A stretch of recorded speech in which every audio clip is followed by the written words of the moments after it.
comment ça se fait que des musulmans aujourd'hui acceptent que des personnes soient célibataires, qu'il n'y a rien qui est fait, que ce n'est pas un problème, qu'on ne fait rien contre ça et qu'on laisse faire?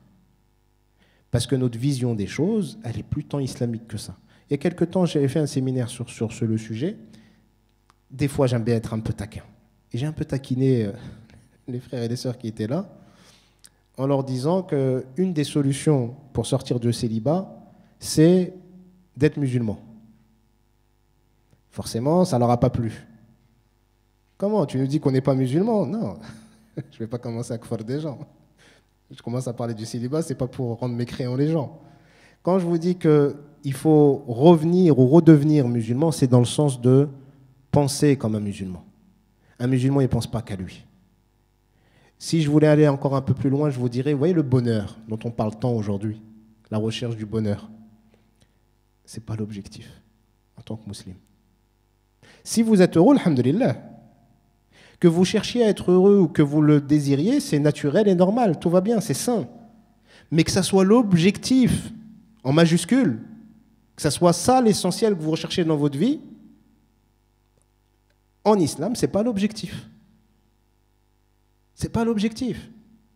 Et dans cette époque où l'individualisme est poussé de manière extrême et où tout ce qui est fait pour que chacun ne pense qu'à lui-même, ce n'est pas islamique.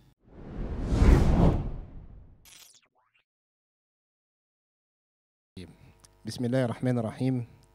Wassalatu wassalam ala rasulillah sallallahu alayhi wa sallam. Assalamu alaikum wa rahmatullahi wa barakatuh à tous. Alors, tout d'abord, avant de commencer, d'enchaîner directement sur le sujet, je tenais grandement à remercier le Centre Hikma ainsi que l'équipe de Darifton pour leur invitation et pour leur accueil. Et merci à vous d'être présents. Ça me fait plaisir d'être parmi vous aujourd'hui. J'ai eu, dans mon domaine, énormément d'enseignants. Et je dois avouer que les enseignants qui m'ont le plus touché par leur bienveillance et leur gentillesse étaient des enseignants belges. Et subhanallah, vous avez une particularité, c'est pour ça que parfois, quand les Français viennent un peu en Belgique, ils peuvent être un peu étonnés. Vous êtes de l'intérieur, donc vous allez être critique peut-être par rapport à ce qui vous entoure, mais en venant de France, il est vrai que les Belges ont quand même une réputation de personnes plutôt bienveillantes et gentilles. Et l'accueil était à la hauteur, donc barakallahu fikum. Alors on va essayer de passer un petit moment ensemble sur le sujet du célibat. On va commencer par introduire sur les différents types, selon moi, des célibataires, parce que tous les célibataires ne sont pas les mêmes. Puis nous enchaînerons sur un peu les conséquences, pour certains, du célibat. Et nous essaierons de terminer sur des pistes de solutions, Inch'Allah ta'ala. Mais avant de commencer, alors comme l'a dit le frère, j'aime interagir avec les gens, donc parfois peut-être que je vous interrogerai, mais surtout si vous voulez intervenir, n'hésitez surtout pas. Juste vous levez la main, si je ne vous vois pas, vous faites des grands signes pour que je puisse vous voir, parce que peut-être que je ne vous verrai pas forcément. Et je vous donnerai la parole et je répéterai ce que vous pourriez dire. Donc n'hésitez surtout pas à interrompre si le besoin s'en fait sentir. Est-ce que vous pourriez déjà, première question, pour voir un peu à qui j'ai affaire, est-ce que les célibataires parmi vous peuvent juste lever la main, juste pour que je puisse voir qui est célibataire, qui est marié? Donc là, tous les célibataires ont levé la main. Tous ceux qui n'ont pas la main levée? Très bien. Ok, donc il y a quand même beaucoup de gens mariés, machallah. C'est ce qui est bien, ce qui est un bon signe. Parce que souvent, dans les conférences sur le célibat, j'ai que des célibataires souvent. Et ça indique quelque chose, le fait qu'il y ait aussi des personnes mariées. Alors, non pas forcément que ce soit des personnes qui cherchent à se remarier, mais le fait d'être marié ne doit pas vous faire oublier les gens qui sont célibataires. Ça, c'est un point important. En tant que musulman ou en tant que musulmane, il est important de se serrer les coudes et de s'entraider sur les problématiques que chaque personne de la communauté peut rencontrer. Et ce n'est pas parce que nous ne vivons plus une problématique qu'elle ne nous concerne plus. Quand on parle de communauté, quand on parle du fait que, d'après le hadith, que les musulmans sont comme un seul corps, ce n'est pas pour rien. Parce que pas mal de personnes, elles sont dans une difficulté, elles cherchent de l'aide, et dès qu'elles trouvent une solution, elles oublient toutes les personnes qui sont dans cette difficulté. Alors, les différents types de célibat, Il y en a plusieurs, selon moi.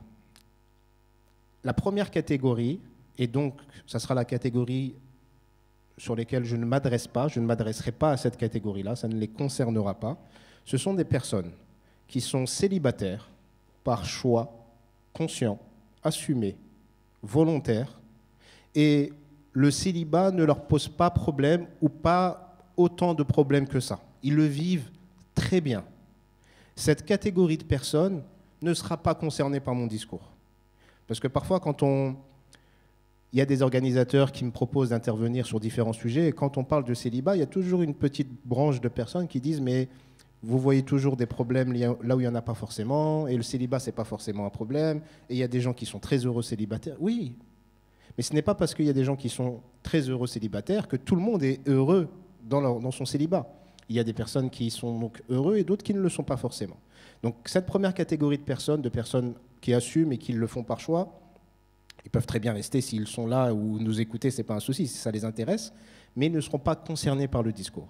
La deuxième catégorie de personnes, de célibataires, ce sont des célibataires. Alors là, c'est un peu plus subtil, qui, dans le discours, vous disent « je choisis mon célibat ». Dans le discours, d'apparence, l'assument. Et dans le discours, vont vous dire que ça ne leur pose pas problème, alors qu'en réalité, ça leur pose grandement problème. Donc, deuxième catégorie de célibataires, ce sont des personnes qui disent ouvertement qu'ils choisissent le célibat, qui déclarent ne pas en souffrir alors qu'ils en souffrent réellement, consciemment ou inconsciemment. Ça ne signifie pas qu'ils trichent ou qu'ils mentent.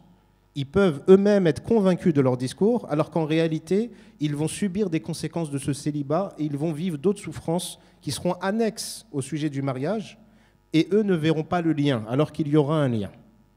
Troisième catégorie de personnes, ce sont les personnes qui vous diront « je suis célibataire et j'en souffre.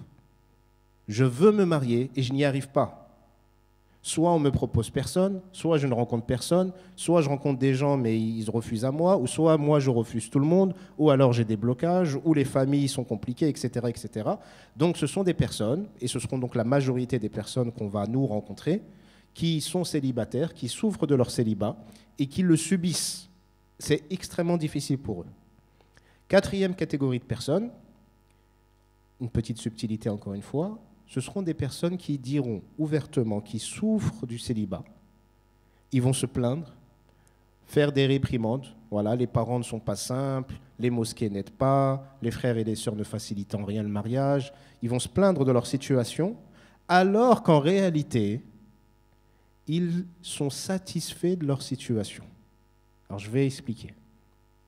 Cette catégorie de personnes, ça va être des personnes qui vont chercher à se marier, qui vont faire des causes, qui vont réclamer qu'on les aide. Elles vont rencontrer des personnes, mais elles ne vont jamais se marier. Et quand vous leur posez la question, mais t'as rencontré du monde, t'as rencontré des frères ou t'as rencontré des sœurs? Oui. Qu'est-ce qui a fait que ça ne se soit pas fait? Il y a eu ça qui s'est passé, on était d'accord jusque-là, où on a mis fin au projet quelques semaines avant le mariage. Ok, une fois, ça peut arriver. 2 fois, 3 fois, 4 fois, le même schéma se répète, et quand vous décortiquez avec ces personnes, vous voyez qu'en réalité, inconsciemment, elles sabotent le mariage. Donc elles vont déclarer vouloir se marier, elles vont faire des causes pour se marier, mais elles vont saboter leur propre projet de mariage, d'une manière ou d'une autre, et très souvent de manière très inconsciente. Je ne suis pas en train de vous dire que ces personnes-là, ce sont des personnes qui ont des plans et qui se moquent du monde. Non, elles veulent se marier, elles font les causes sincèrement, mais elles vont faire quelque chose qui va saboter le mariage. Et dans un des livres que j'ai écrit d'ailleurs sur le célibat, qui s'appelle « Le célibat entre liberté et souffrance », j'assimile cette catégorie, je leur ai donné un nom à cette catégorie de personnes, parce que moi j'en rencontre souvent en thérapie. Je dis que ces personnes-là souffrent du syndrome du fou de Leïla. Alors, qui d'entre vous connaît le fou de Leïla? Oui. 2 seulement? 3? Majnoun Leïla, peut-être. Pas tant que ça, très bien. Alors, pour mieux comprendre cette catégorie, c'est important de décortiquer un peu cette historique du fou de Leïla. Alors qu'il ait existé ou non, on s'en fiche. Ça nous importe peu. C'est des poèmes connus dans le monde arabe. Et c'était un homme qui était éperdument amoureux de sa cousine Leïla. Cet homme s'appelait Qaïs. Il était amoureux de sa cousine. Et il a fait une chose qui ne se fait pas dans les tribus arabes. Il a déclaré son amour pour Leïla avant même de la demander et qu'elle soit sa femme. Donc qu'est-ce qu'il a fait? Il a commencé en montrant qu'il ne pense qu'à elle, qu'il est fou amoureux d'elle, etc., etc.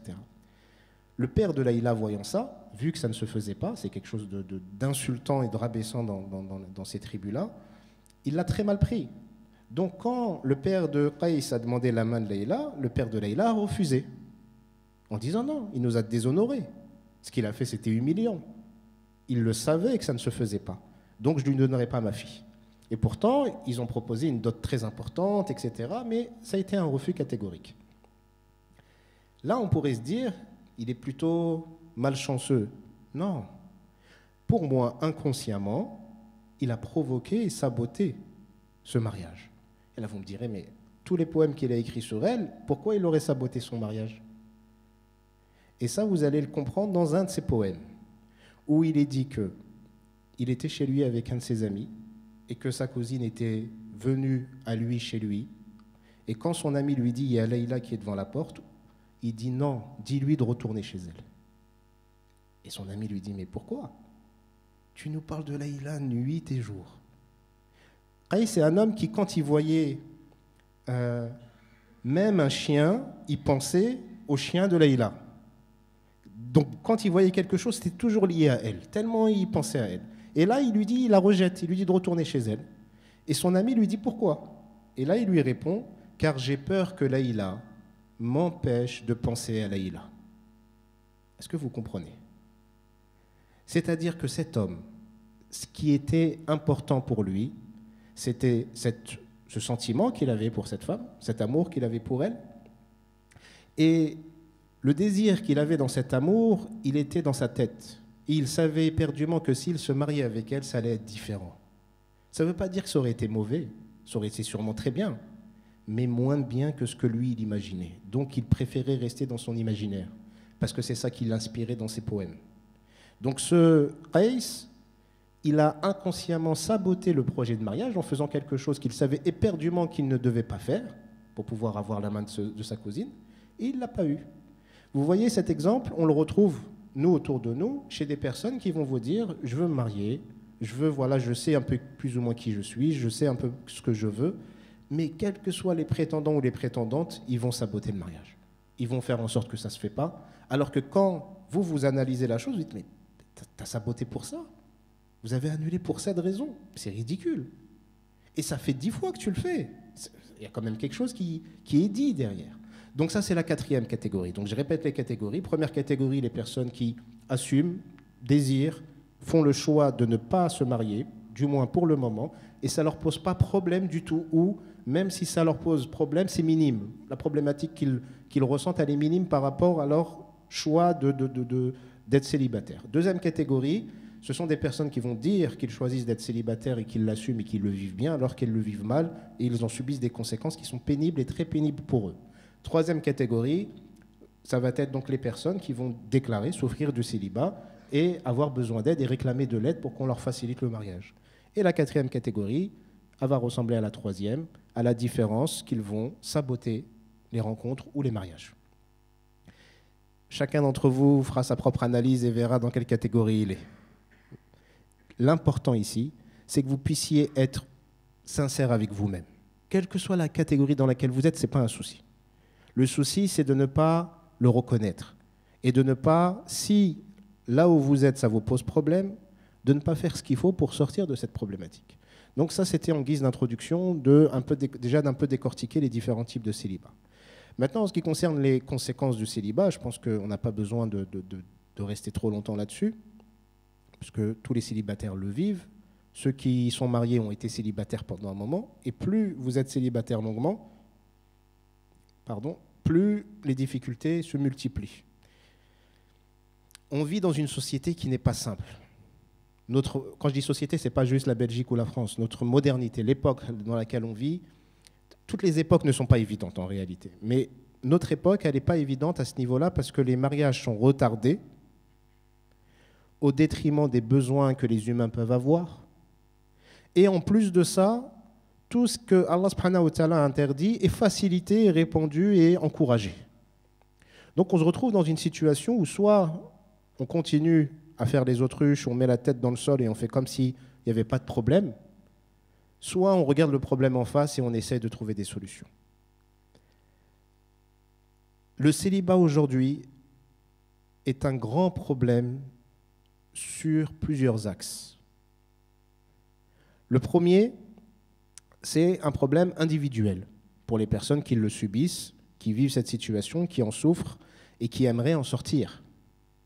Pourquoi ? Parce qu'elles ont des besoins d'intimité, des besoins de proximité, des besoins affectifs, des besoins de construire un foyer et de vivre à deux et de construire à deux quelque chose, des besoins de se construire et d'avancer dans la vie, des besoins d'atteindre ce statut d'homme ou de femme mariée. Et en attendant, tant que ce besoin n'est pas reconnu ou qu'il n'est pas assouvi, elles vont en souffrir et ça va être difficile. Deuxième problématique, c'est que de cette difficulté, il va y avoir une conséquence qui va être la gestion de ce que Allah subhanahu wa ta'ala a interdit. Et cette gestion, elle n'est pas simple. Quelqu'un qui vous dit « t'inquiète, je gère », non, mon frère, tu gères rien du tout. C'est juste qu'Allah, il te préserve. Mais personne ne gère. Personne. Le plus pieux d'entre nous, il ne gère pas. C'est physiologique. C'est naturel. Donc, soit, encore une fois, on fait comme si de rien n'était et comme s'il n'y avait pas de souci, alors qu'on sait qu'il y a un grand problème. Soit, on regarde en face la problématique. La problématique, elle est catastrophique. Entre les jeunes générations qui sont confrontées de plus en plus jeunes à des choses qui sont abominables et interdites, les personnes des anciennes générations un peu plus âgées, de 20, 30, 40 ans, qui vont de plus en plus avoir du mal à gérer tout ça et qui vont, pour ceux qui ne sont pas préservés, tomber dans ce qu'Allah a interdit. Alors vous allez me dire, oui, mais on peut tous tomber dans l'interdit, faire un repentir et revenir vers Allah, totalement. Alhamdulillah. Allah, il est miséricordieux. Le problème,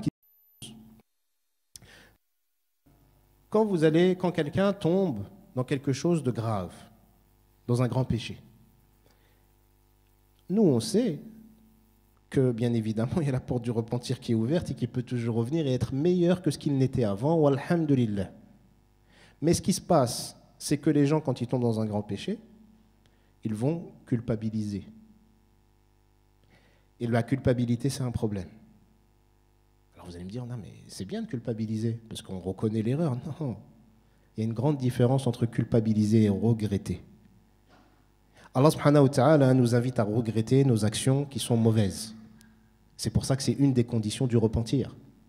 Quand nous commettons une mauvaise action, c'est-à-dire quand nous faisons quelque chose d'interdit, ou quand nous ne faisons pas quelque chose d'obligatoire, c'est aussi une mauvaise action, il faut faire le repentir. Donc il faut regretter sincèrement, demander pardon sincèrement à Allah subhanahu wa ta'ala, s'éloigner de la mauvaise chose, ne plus la reproduire. Certains savants rajoutent le fait de multiplier les bonnes actions parce que les bonnes actions chassent les mauvaises actions. Et de cette manière, vous avez utilisé l'outil du repentir de la meilleure manière possible et vous allez vous rapprocher d'Allah. Et ce qui est très paradoxal, c'est que de cette manière, quand vous le faites correctement, vous devenez meilleur qu'avant d'avoir commis la mauvaise action. Alors qu'on pourrait se dire, ben non, si j'étais bien avant, que j'ai fait un mal, je ne peux plus revenir en arrière, je ne peux plus redevenir aussi bien. Avec un repentir sincère, vous êtes même meilleur qu'avant, par la grâce d'Allah subhanahu wa ta'ala. Donc c'est le regret qui est demandé. Parce que le regret, qu'est-ce qu'il va vous inviter à faire ? Il va vous inviter à regretter, à prendre conscience, du mal qu'on a pu faire. Il va nous aider à nous rendre compte de la gravité et des conséquences de ce qu'on a pu faire. Il va nous aider à nous rendre compte de la grandeur de celui à qui on vient de désobéir. Et c'est pire que la mauvaise chose qu'on a fait en réalité. Ça, c'est le regret. Donc, qu'est-ce qui va se passer ? Ça va créer une impulsion qui va me pousser à agir positivement. J'ai fait ça, je regrette sincèrement, je vais aller vers Allah. Je vais demander pardon. Je vais multiplier les bonnes actions. Et là, je deviens meilleur que ce que j'étais avant. C'est très positif. La culpabilité, qu'est-ce qu'elle fait ? La culpabilité, elle vous fait ruminer. en vous disant « ce que j'ai fait, c'est trop grave. Je ne pourrai jamais revenir en arrière. Je suis la pire des créatures. Je me suis éloigné d'Allah subhanahu wa ta'ala. Pire, certains vont même, sans s'en rendre compte, blasphémer en disant, par exemple, ce que j'ai fait est tellement grave qu'Allah il ne peut pas me pardonner. » Comment? Comment tu peux dire qu'Allah il ne peut pas faire quelque chose? Ce n'est pas possible. Non seulement il peut, et c'est facile, mais en plus de ça, c'est facile pour lui, il aime te pardonner à tout le monde, quand on lui demande pardon. Mais vous voyez, la culpabilité, elle nous fait ruminer, elle nous bloque dans l'action passée qui s'est produite, on reste bloqué dessus, on tourne en rond, on refait le film, alors qu'on ne peut plus revenir en arrière. Notre esprit reste bloqué dans le passé, alors que tout autour de nous avance.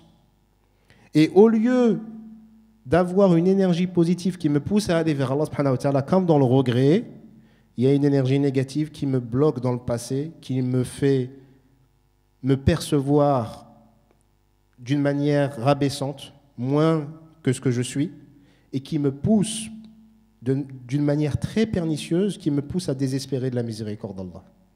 C'est pour ça que je dis que le regret, c'est une invitation d'Allah subhanahu wa ta'ala pour aller vers lui, alors que la culpabilité, c'est un piège d'Iblis.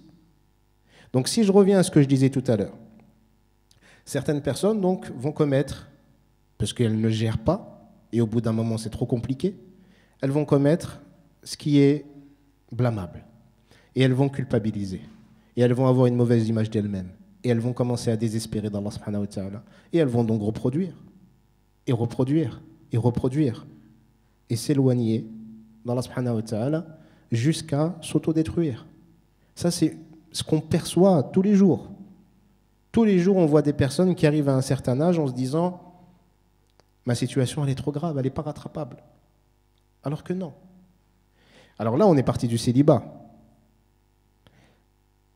La troisième problématique du célibat, dans ce cas de figure que je viens de décrire, c'est que on est tombé dans un piège. Tous, autant que nous sommes. Qu'on le veuille ou non. Il y a un... Je vais essayer de décortiquer ça. Soyez juste un peu patient avec moi, et s'il y a quelque chose qui n'est pas clair, ou s'il y a quelque chose sur lequel vous voulez que je revienne, vous me le direz. Il y a un penseur, c'était un penseur qui s'appelait Castoriadis, qui disait que psyché et société sont irréductibles et indissociables l'une à l'autre. Qu'est-ce que ça signifie?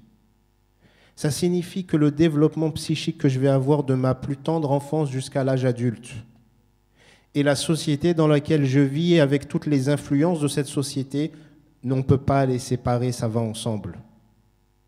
Qu'est-ce que ça veut dire? Ça veut dire que si je suis né en 1960 ou en 1980 ou en 2000 ou en 2020, là, l'époque où je suis né, le lieu où je vais grandir, l'éducation des parents que je vais recevoir, l'éducation indirecte que je vais recevoir du lieu dans lequel je suis, les influences que je vais recevoir de l'extérieur par l'intermédiaire d'Internet. Vous regardez tous Internet, vous avez des smartphones, vous êtes accrochés à des réseaux, vous recevez de l'actualité, des informations, des pensées, des actions qui viennent de partout. Que vous le vouliez ou non, ça va vous influencer. Et même si vous dites « Ah, moi je fais la part des choses », tu vas être influencé. Et le piège dans lequel on est tombé, c'est pas tant le fait d'être tombé dans le piège qui est problématique, c'est le fait de ne pas s'en rendre compte. Pardon. Le piège dans lequel on est, c'est que la modernité dans laquelle on est, dans laquelle on vit, il y a des bonnes choses, mais il y a des choses qui sont très mauvaises. Et il y a beaucoup de choses qui ne sont pas du tout, et je répète, pas du tout islamiques. Et le problème qu'on a aujourd'hui, c'est qu'on a beaucoup de mal à réfléchir, penser et voir le monde comme des musulmans. Donc, on est musulmans, alhamdulillah, mais on ne réfléchit pas forcément tous comme des musulmans. On ne perçoit pas forcément les choses comme des musulmans. Comment un musulman peut être influencé, ce qui est normal, par la modernité en disant, par exemple, Le plus important, c'est mon bien-être personnel. Là, il y a des gens qui vont se reconnaître. Le plus important, c'est que je me développe personnellement. Que je travaille l'estime de moi, que je sois épanoui, que je sois heureux. C'est ça le plus important. Tout le reste, c'est secondaire. Donc, ce que pensent mes parents, secondaire, c'est des anciens, ils viennent du bled, ils ne comprennent pas. Ce que pense la communauté, quelle communauté? Ce que pense la religion, ah mais ça c'est des textes à l'ancienne, il faut les remettre à jour, etc. Et d'ailleurs, je pense tellement par moi-même et mon bien-être personnel, il est tellement important que moi-même j'ai une autre lecture des textes. Et voilà comment je comprends la parole d'Allah subhanahu wa ta'ala. Et je vais commencer à dire des choses que personne pendant 1500 ans n'a dit. Il y a un problème. Donc quand je vous dis de penser, de réfléchir et de voir le monde comme un musulman, qu'est-ce que ça signifie? Qu'il est inacceptable en tant que musulman qu'on tolère que des personnes qui ont 25, 30, 40, 50 ans ne soient pas mariées, qu'aucune facilité ne leur est proposée pour pouvoir se marier, et qu'on leur empêche parfois même de se marier, et qu'on accepte les discours de c'est pas grave et il va être épanoui et heureux, il est bien comme ça. C'est inacceptable. À quelle place on met le système familial? Aujourd'hui, vous voyez que le système familial, alors on est en Europe dans ce qu'on appelle des familles, surtout les Européens, mais même parmi eux des musulmans, dans ce que nous on appelle des familles nucléaires. Les familles nucléaires, c'est papa, maman et un enfant, voire deux. Ça, c'est la famille. La famille au sens élargi, c'est un peu plus compliqué aujourd'hui. Pourquoi? Parce que de manière géographique, on ne vit pas tous dans le même quartier ou dans la même ville, ou voire même dans le même pays. Chacun va vivre un peu sa vie de son côté. Vous avez peut-être une grand-mère ou une tante qui traîne un peu par là et qui peut peut-être donner un coup de pouce, mais la plupart des gens sont isolés. Quand ils sont encore en couple d'ailleurs, parce qu'il y en a beaucoup qui ne sont même pas en couple. Soit c'est des familles monoparentales, c'est un seul parent, soit c'est des personnes, ils sont célibataires et ils vivent seuls. La moitié des gens sur Paris, qui vivent sur Paris, je crois que c'était 50 ou 56%, je ne me rappelle plus exactement, sont des personnes qui vivent seules dans leur appartement. Ça pose question. On est passé d'un système où vous aviez toute une famille qui était dans le même quartier, dans le même immeuble et dans le même quartier, à moi je suis tout seul dans mon coin au bout du monde. Parce que je suis bien comme ça. Parce que le travail, il me paye mieux ici. Parce qu'il n'y a plus personne qui me prend la tête. Parce qu'il n'y a plus personne qui me dit ce que je dois faire. Et donc, je recherche encore cet épanouissement personnel, individuel, qui va me pousser à éviter des choses, à fuir des choses qui sont essentielles pour moi. Il est très important que nous puissions revoir réellement et de manière très urgente la nécessité de travailler sur la manière de voir les choses de manière islamique et de retravailler sur comment, en tant que musulman, on doit percevoir c'est quoi une famille. Aujourd'hui, vous avez le plus important, c'est nous. Le nous, il passe avant le couple. Et quand on est en couple, le couple passe avant qui? La famille et les parents. C'est le couple le plus important. Et nous, on passe aussi avant la communauté et toute même la société dans laquelle on vit. Là, on est dans une forme d'individualisme qui a comme conséquence ce que nous vivons en termes de problématiques de célibat. Si vous voulez, le célibat actuel que nous rencontrons, parce qu'il y a beaucoup de gens qui s'étonnent, mais comment ça se fait que des musulmans aujourd'hui puissent... D'accord, je vais te donner la parole juste après. Comment ça se fait que des musulmans aujourd'hui acceptent que des personnes soient célibataires, qu'il n'y a rien qui est fait, que ce n'est pas un problème, qu'on ne fait rien contre ça et qu'on laisse faire? Parce que notre vision des choses, elle est plus tant islamique que ça. Il y a quelque temps, j'avais fait un séminaire sur le sujet. Des fois, j'aime bien être un peu taquin. Et j'ai un peu taquiné les frères et les sœurs qui étaient là, en leur disant qu'une des solutions pour sortir de célibat, c'est d'être musulman.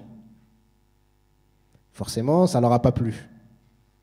Comment? Tu nous dis qu'on n'est pas musulman? Non, je ne vais pas commencer à croire des gens. Je commence à parler du célibat, ce n'est pas pour rendre mécréants les gens. Quand je vous dis qu'il faut revenir ou redevenir musulman, c'est dans le sens de penser comme un musulman. Un musulman, il ne pense pas qu'à lui. Si je voulais aller encore un peu plus loin, je vous dirais, vous voyez le bonheur dont on parle tant aujourd'hui, la recherche du bonheur, ce n'est pas l'objectif en tant que musulman. Si vous êtes heureux, alhamdulillah, que vous cherchiez à être heureux ou que vous le désiriez, c'est naturel et normal, tout va bien, c'est sain. Mais que ça soit l'objectif, en majuscule, que ça soit ça l'essentiel que vous recherchez dans votre vie, en islam, ce n'est pas l'objectif. Ce n'est pas l'objectif. Et dans cette époque où l'individualisme est poussé de manière extrême et où tout ce qui est fait pour que chacun ne pense qu'à lui-même, ce n'est pas islamique. Je vais juste écouter mon frère. Tu voulais dire quelque chose? Je vais essayer de répéter en résumé et vous me dites si vous validez ou pas. Ce que nous demande le frère, c'est si toute la propagande qu'il y a eu sur cet individualisme n'est pas la cause de l'éloignement des gens par rapport à la vision islamique, voire même parfois à la religion, et donc qui causerait la situation actuelle sur le célibat. Et aussi, vous avez insisté sur le fait que dans la différence des genres entre les hommes et les femmes, on ne voit plus forcément tant de différences que ça, et même des fois, vous avez des personnes qui revendiquent une similitude en disant non, on ne doit pas être différent, et c'est ça. D'accord. Alors, vous avez eu, si vous voulez, on a eu la révolution industrielle. Alors, on va faire un peu de très rapide, hein, je vous rassure, parce que on est samedi, vous allez dire l'école c'est pendant la semaine, c'est pas pour faire un. Mais c'est important d'étudier l'histoire, vraiment, c'est très très important. Vous avez eu la révolution, parce que c'est là où vous comprenez en fait ce qui se passe. Parce que si vous n'étudiez pas l'histoire, si vous ne comprenez pas ce qui se joue, ce qui s'est joué et ce qui s'est fait, eh ben vous êtes toujours dans la stupéfaction des conséquences et dans une forme de réaction où vous essayez de bricoler, de mettre des pansements sur des grandes blessures. Et forcément, ça ne fonctionne pas. Donc il faut comprendre tout ce qui a été mis en place. Vous avez eu donc la seconde révolution industrielle. Qu'est-ce qui s'est passé lors de la révolution industrielle? Avant l'industrie, avant le fait de produire à grande échelle, les gens, ils achetaient ce dont ils avaient besoin. Sans plus. J'ai besoin d'une sandale, j'achète une sandale. Si ma sandale ou ma chaussure s'abîme, je la répare. Et je peux la garder toute ma vie. Ce n'est pas un problème. Aujourd'hui, on peut être amené à acheter des baskets tous les 2 mois. Elles ne sont pas abîmées. Mais on va en acheter d'autres. Donc, ce qui s'est passé, c'est que l'industrie a commencé à produire des mêmes objets à grande échelle. Très bien. Jusqu'à là, vous allez me dire, à l'époque, c'était une solution. C'était sympa, c'était une bonne chose. OK. La conséquence à ça, c'est quoi? C'est qu'au bout d'un moment, ça a saturé. Les usines, les industries avaient trop de produits. Quand il y a eu trop de produits, soit on jette tout, et donc les industriels vont dire, non, moi j'ai dépensé de l'argent pour produire ça. Donc qu'est-ce qu'on fait? Les gens, ils ne veulent pas acheter parce qu'ils ne ressentent pas le besoin. Ils ont ce dont ils ont besoin. On va commencer à intégrer le marketing et la communication. Comment? En convainquant des gens qu'ils vont avoir des besoins qu'ils n'avaient pas avant. Et on va commencer même à inviter les gens à ressentir ce désir, ce besoin et à aller consommer. Pourquoi? Parce qu'on a trop de produits, il faut les vendre.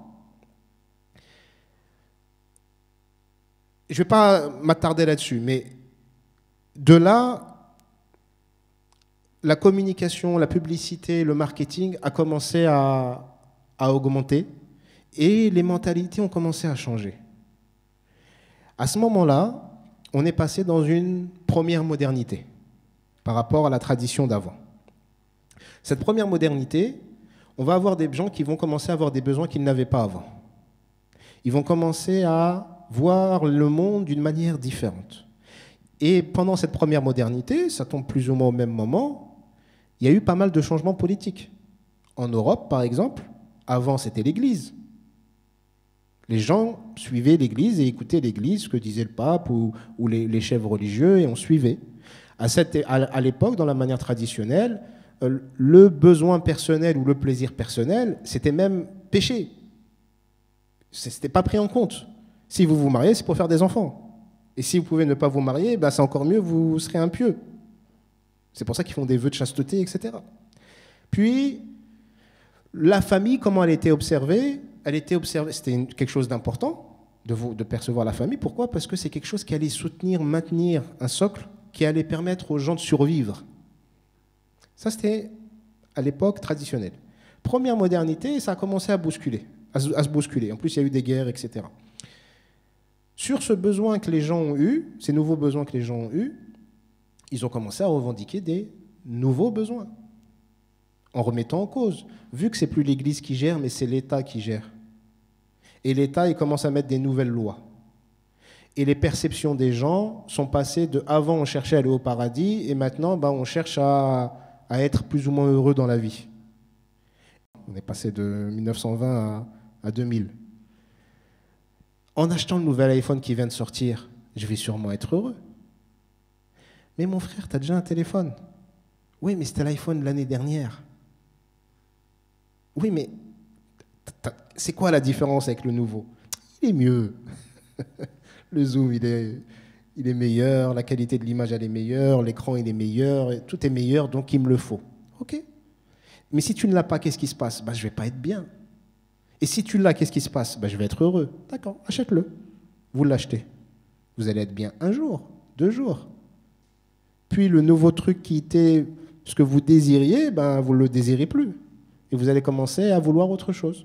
Je vous parlais de basket tout à l'heure, on n'avait qu'une paire avant pendant toute sa vie. Maintenant, on en a énormément. Même si on n'en a pas besoin, celles-ci, elles sont mieux. Cette couleur, elle est préférable. Ceci, ceci. Donc les désirs vont changer. Là, vous allez me dire, mais on ne parlait pas du célibat au début. C'est associé. Parce qu'en réalité, tout ce qui s'est passé pendant cette époque a eu comme conséquence qu'on est passé du développement industriel au développement personnel. Donc on est passé à qu'est-ce qui pouvait se faire pour produire et répondre aux besoins des gens, à comment produire et répondre à des besoins qu'on a de manière individuelle. Puis vous avez eu comme autre conséquence le féminisme. Le féminisme, à la base, c'est une réaction. Mais c'est dans la même lignée, un développement personnel, féministe, tout ça, c'est la même chose en réalité, c'est les mêmes conséquences. Mais à la base, c'est une réaction. Une réaction à quoi? Une réaction à une manière de voir le monde et de gérer la famille qui n'était pas extraordinaire, qui n'était pas bonne.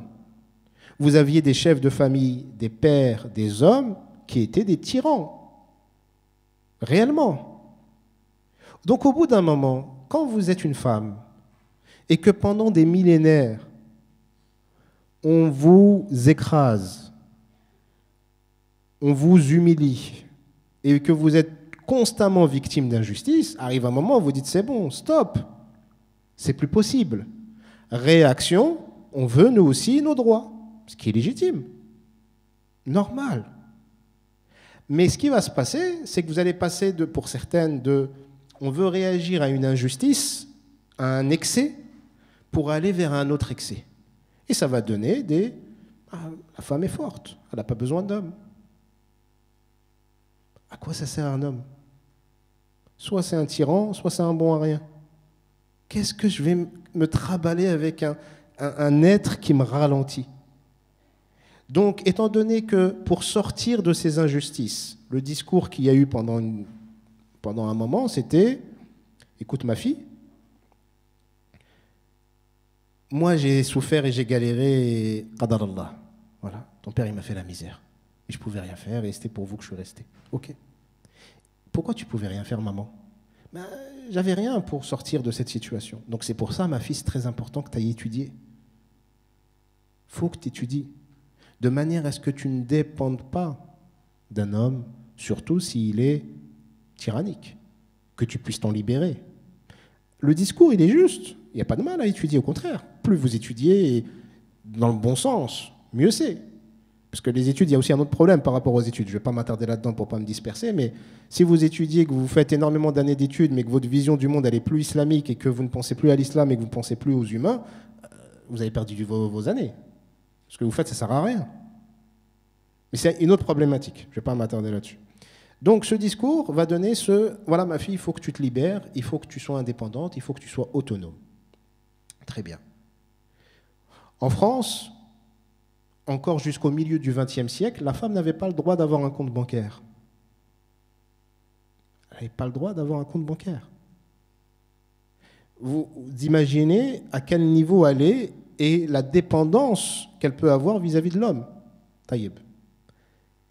Mais nous, en tant que musulmans, en tant que musulmans, si on pense comme des musulmans, si on agit comme des musulmans, et si on se réfère réellement à nos textes, ce n'est pas une problématique. Pourquoi c'est pas musulman, j'ai même pas le droit de regard sur la richesse de ma femme.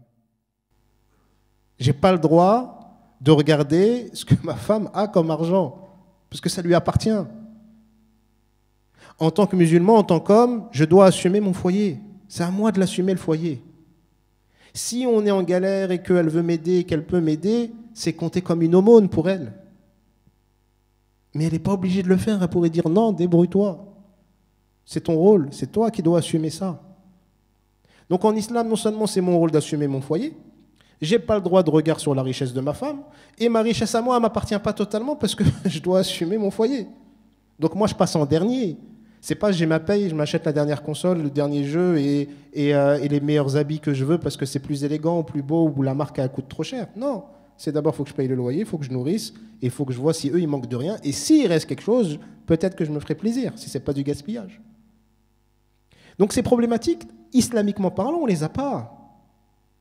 On a commencé à les avoir aussi parce que vous aviez des personnes qui avaient des comportements qui n'étaient pas islamiques, qui ont entraîné des injustices et qui ont entraîné comme conséquence des choses graves et donc des réactions. Ou des personnes se sont dit, maintenant, moi, j'ai pas envie de revivre le même schéma que ma mère. Donc je vais aller faire le maximum d'études possibles pour avoir la meilleure garantie de travail et de salaire, pour ne dépendre de personne. La base, la réaction, elle est bonne, ou elle est saine, elle est compréhensible. La conséquence qu'il va y avoir de ça, c'est une des conséquences par rapport à la problématique, parce qu'on ne va pas dire non plus que le problème du célibat, c'est le féminisme. Sinon, vous allez m'attirer des problèmes. À part si vous voulez m'attirer des problèmes, mais je ne pense pas que ce soit ça votre intention. Et en réalité, ce n'est pas réel. Il n'y a pas que ça, il y a plein d'autres choses en réalité. Mais c'est un des éléments. Dans cet excès, vous avez donc des personnes, des femmes. Moi, si je me mets à leur place, je vais aller plus loin.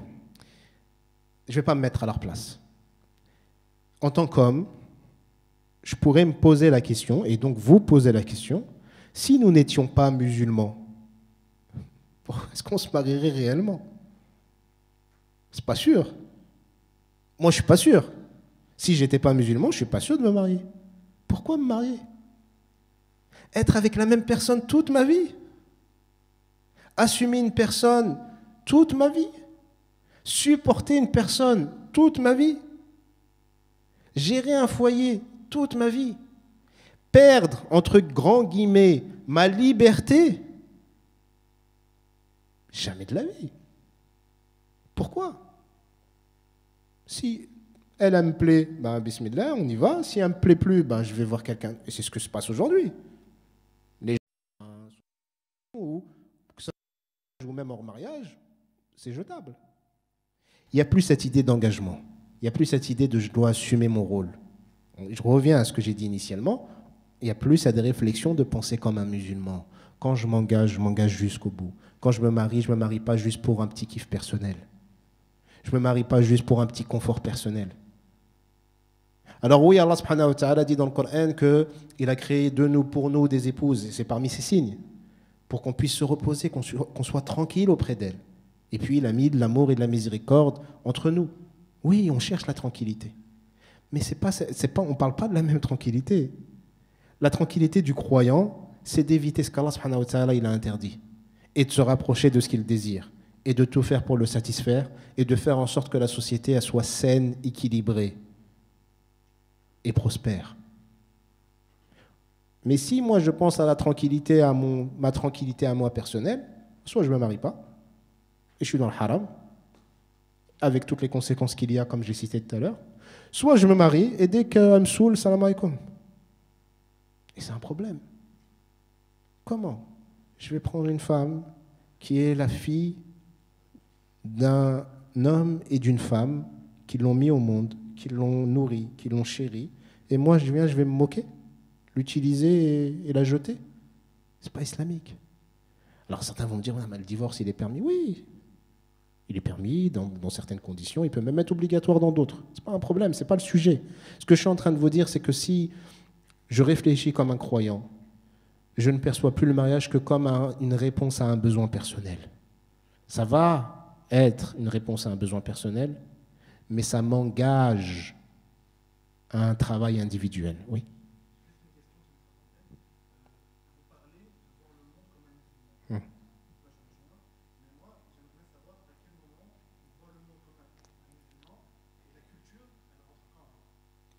La culture des parents, tu veux dire ou... Ok, taillé. Le frère demande, qui me rejoint sur le fait de voir les choses comme un musulman, qu'il est ok là-dessus, mais qu'il aimerait savoir à quel moment la culture rentre en compte dans la vision, dans cette vision islamique des choses. Ok. Des cultures, il y en a plein. J'ai cru comprendre que, que la majorité d'entre vous venait d'une région du Maroc. C'est bien ça? Très bien. Du Rif, machallah, qu'Allah vous préserve. D'autres viennent d'autres régions du Maroc. D'autres viennent d'autres pays, d'ailleurs, d'origine, parce que beaucoup sont nés ici. Donc il y a aussi la culture de la Belgique, ou européenne, et encore plus mondiale dans notre actualité. Il y a énormément de cultures différentes qui vont vous le voulez. L'idée, c'est que ce soit votre culture d'origine, des parents, d'appartenance, ou que ce soit la culture dans laquelle vous avez grandi, ou que ce soit un mélange de toutes ces cultures. L'idée, c'est d'avoir des principes islamiques. Dans toutes les cultures, il y a des bonnes choses. Et dans toutes les cultures, il y a des mauvaises choses. Dans la culture de nos parents, il y a des choses qui sont excellentes, qu'il faut garder et préserver, et faire attention à ne pas faire l'erreur qu'on est en train de faire, à se dire c'est des trucs d'arriérés, c'est des trucs d'anciens, etc. C'est pas pour rien qu'avant les gens se mariaient tôt. C'est pas pour rien que les familles insistaient pour essayer de choisir quelqu'un qui convenait le mieux possible. Parce que souvent on dit oui, mais le mariage, la manière de se marier avant, elle n'était pas extraordinaire parce que les gens ils choisissaient pas. Si, ils choisissaient. Est-ce qu'il y a eu des mariages forcés? Il y en a eu. Et c'est pas islamique. Ça, c'est pas islamique.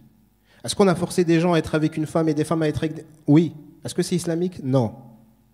Mais dire que tous les anciens mariages ou tous les mariages à l'ancienne, ils sont mauvais, c'est une erreur. C'est faux.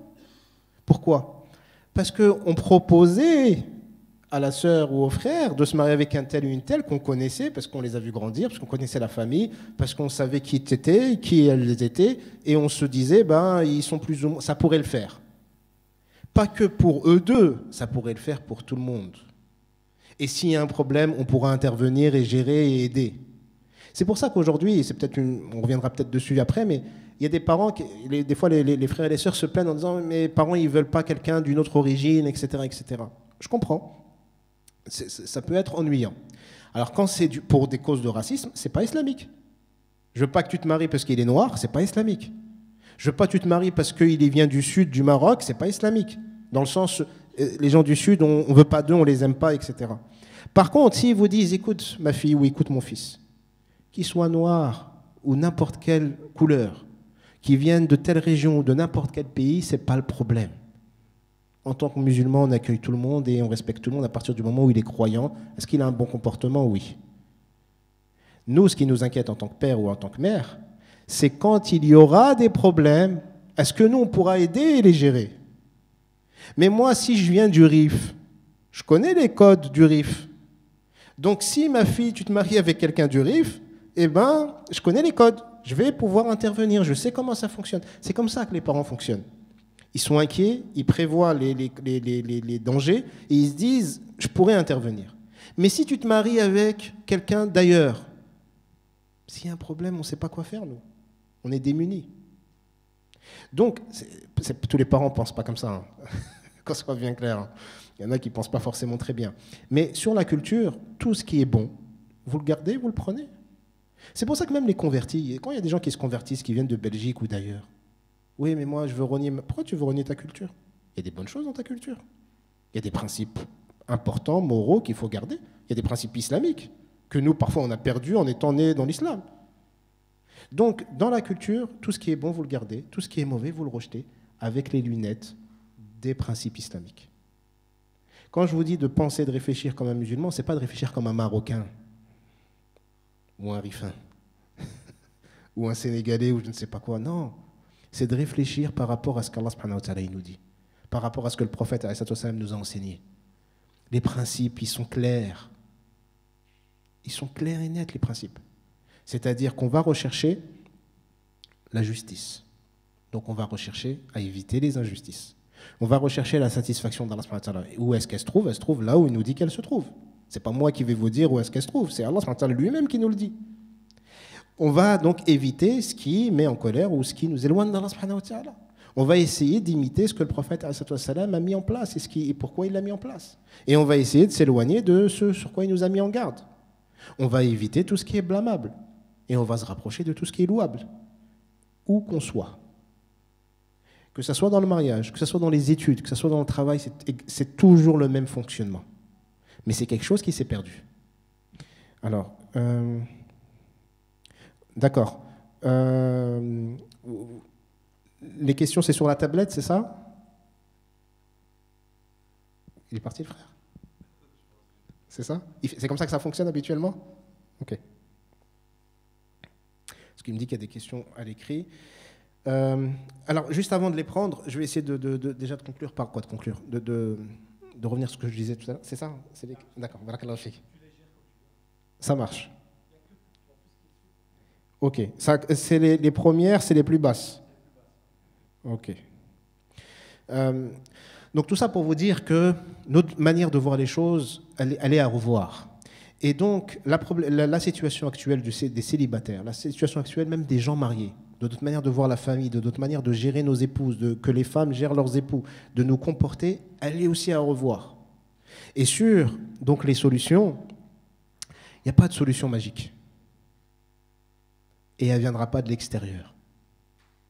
Il y a des choses qui fonctionnent, plus ou moins, et des choses qui ne fonctionnent pas tant que ça. Et qu'on pense qu'elles fonctionnent, et donc on réitère et qu'on recommence. Je vais m'attarder dessus juste après. Mais la première des choses, c'est qu'au niveau local, il se passe quelque chose. Là. Vous êtes tous du quartier, de la ville. C'est à ce niveau-là, il doit se passer quelque chose, si ce n'est déjà pas le cas. Si c'est déjà le cas, tant mieux, alhamdoulilah. Et si ce n'est pas le cas, il faut mettre en place quelque chose. Et ce truc qui doit se mettre en place, ce n'est pas juste « Ah, les frères de la mosquée, ils doivent faire ». Non. Si les frères de la mosquée, ils ont la possibilité de le faire, alhamdoulilah, et vous devrez les aider. Parce qu'ils ne pourront pas tout faire tout seuls. S'ils n'ont pas la possibilité de le faire, il ne faut pas rentrer dans « Ah, mais la mosquée, elle n'aide pas, ils ne font rien ». S'ils n'ont pas la possibilité, faites-vous, retroussez vos manches. Allez voir les responsables de la mosquée, dites-leur, voilà, tel projet, j'ai envie de le mettre en place, on va monter un groupe, une équipe, il y aura des frères, il y aura des sœurs, on va mettre quelque chose en place qui va permettre aux gens de se rencontrer. Et ce n'est pas que ça. On va aussi mettre des formations en place pour préparer les gens à se marier, pour les préparer à être des bons époux et des bonnes épouses, des bons pères et des bonnes mères, des bons musulmans. Et une formation qui va prendre du temps et qui va demander du temps. Et on va essayer de mettre tout ça en place. Pour d'abord, d'urgence, ceux qui vivent la chose, qui sont là tout de suite, des adultes célibataires qui ont besoin et qui veulent se marier. Mais pas que pour eux. Parce que si on est juste dans la réaction à la problématique et dans le fait de mettre des pansements et d'essayer de gérer des urgences, on ne va pas s'en sortir. Il faut revoir les choses du point de départ, dès la maternelle. Là, vous allez me dire, oui, le frère, il est chaud, là, il parle de maternelle. Oui, en maternelle, on apprend aux enfants c'est quoi l'amour. En maternelle, il faut apprendre aux enfants c'est quoi l'amour, comment aimer, comment avoir une vision des choses. En maternelle, l'éducation, elle commence. Je vais aller même plus loin, avant même que les enfants ne viennent. Les parents. Parce que quand les enfants vont venir, ça va aller très vite. Il faut que les parents soient déjà prêts. Comment les aider à être prêts? Je vais aller encore un peu plus loin, et ça, on le verra demain dans le séminaire sur l'éducation, mais les enfants ont des droits sur les parents. Parce que souvent, on parle des droits des parents sur les enfants, de l'obligation du bon comportement des enfants vis-à-vis des parents, et rarement on parle des droits des enfants. En islam, les enfants ont beaucoup de droits sur les parents. Le premier d'entre eux, numéro 1, c'est le choix du partenaire. Le premier droit que l'enfant a sur les parents, c'est un droit qu'il a alors qu'il n'est même pas venu au monde. C'est quelle mère vous allez lui choisir, quel père vous allez lui choisir. Et puis après, il y en a d'autres. Oui, mon frère, tu voulais dire quelque chose? Non? T'as pas levé la main à un moment? Si?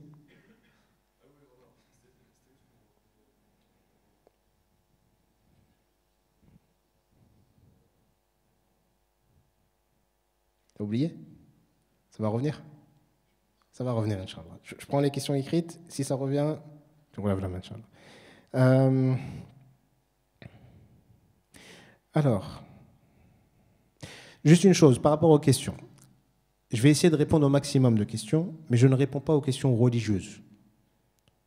Donc les questions religieuses qui demandent une réponse donc, au niveau du fiqh ou au niveau de ce que dit l'islam, ce n'est pas mon rôle. Donc je vais vous demander juste de la patience et les imams de la mosquée vous répondront, Inch'Allah ta'ala, que ce soit aujourd'hui, demain ou plus tard, ils vous répondront.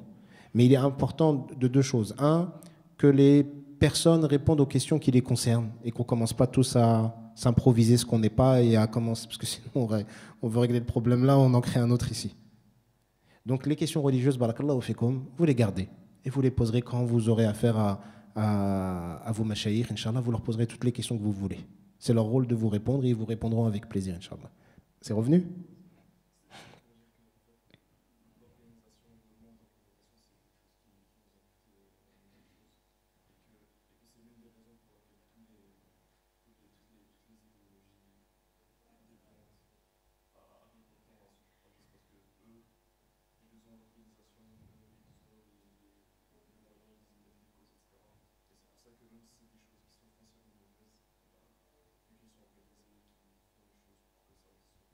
Hmm.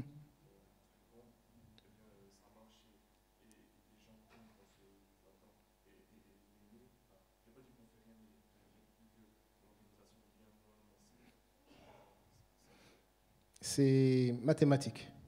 Le frère dit, pour répéter pour ceux qui n'ont pas entendu, euh, qu'on manque d'organisation et que ce manque d'organisation, ben, il est palpable et qu'il a comme conséquence le fait que ceux qui sont organisés ben, arrivent à leur fin.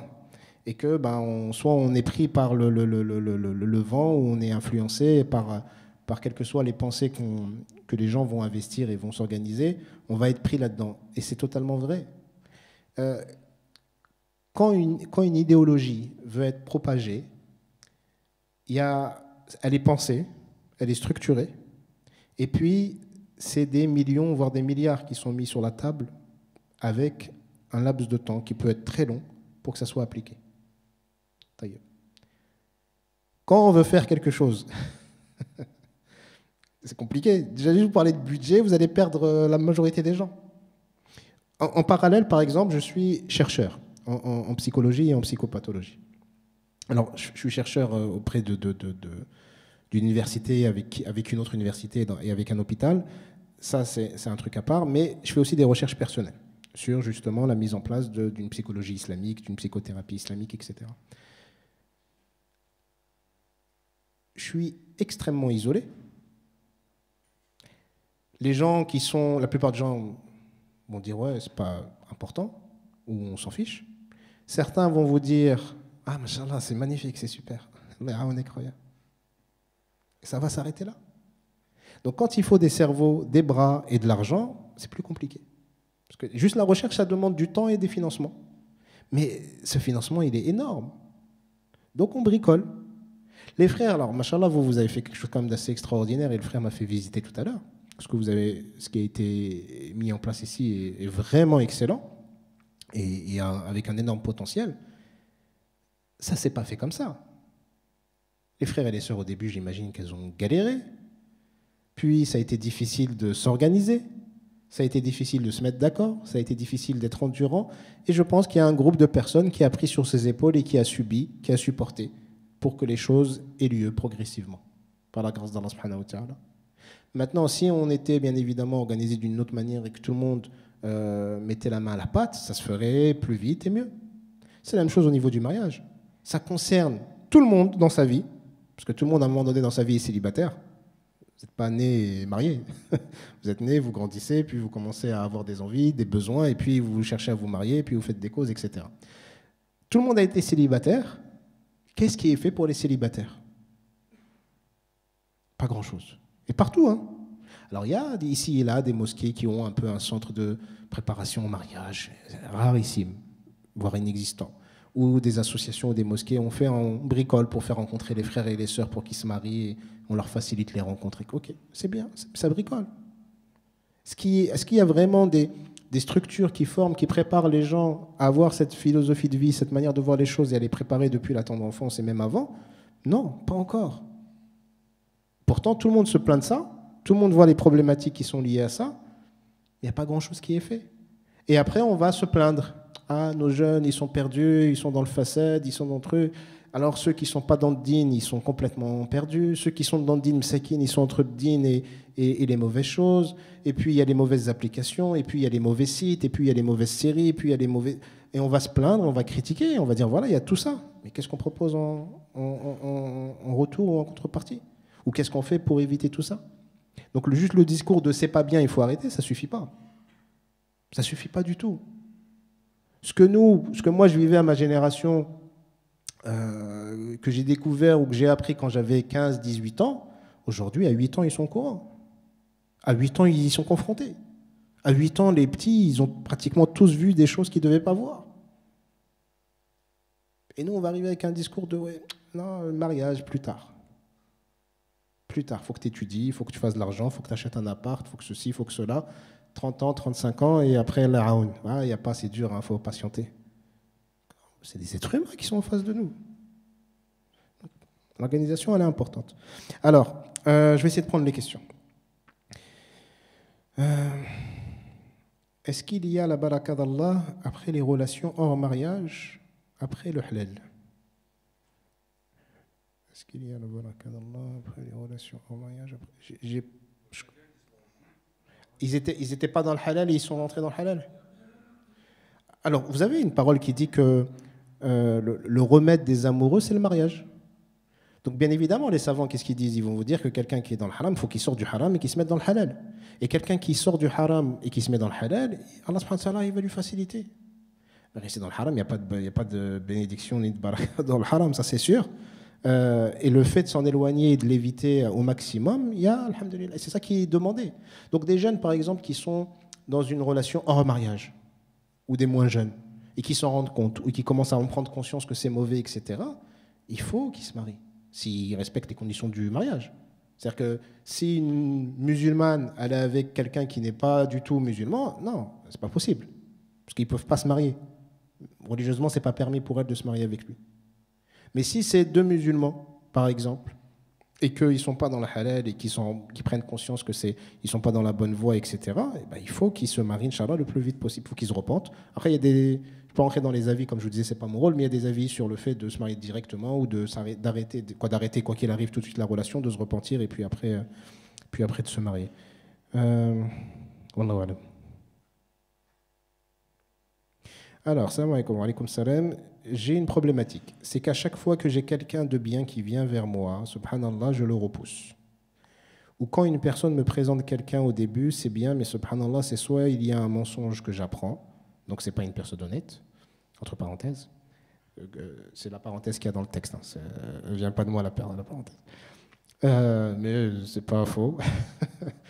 Et troisièmement, je suis une personne qui a pas du tout confiance en moi, donc je me dis que tout le monde est mauvais. L'heure, Inch'Allah, j'espère que mes questions sont un peu claires.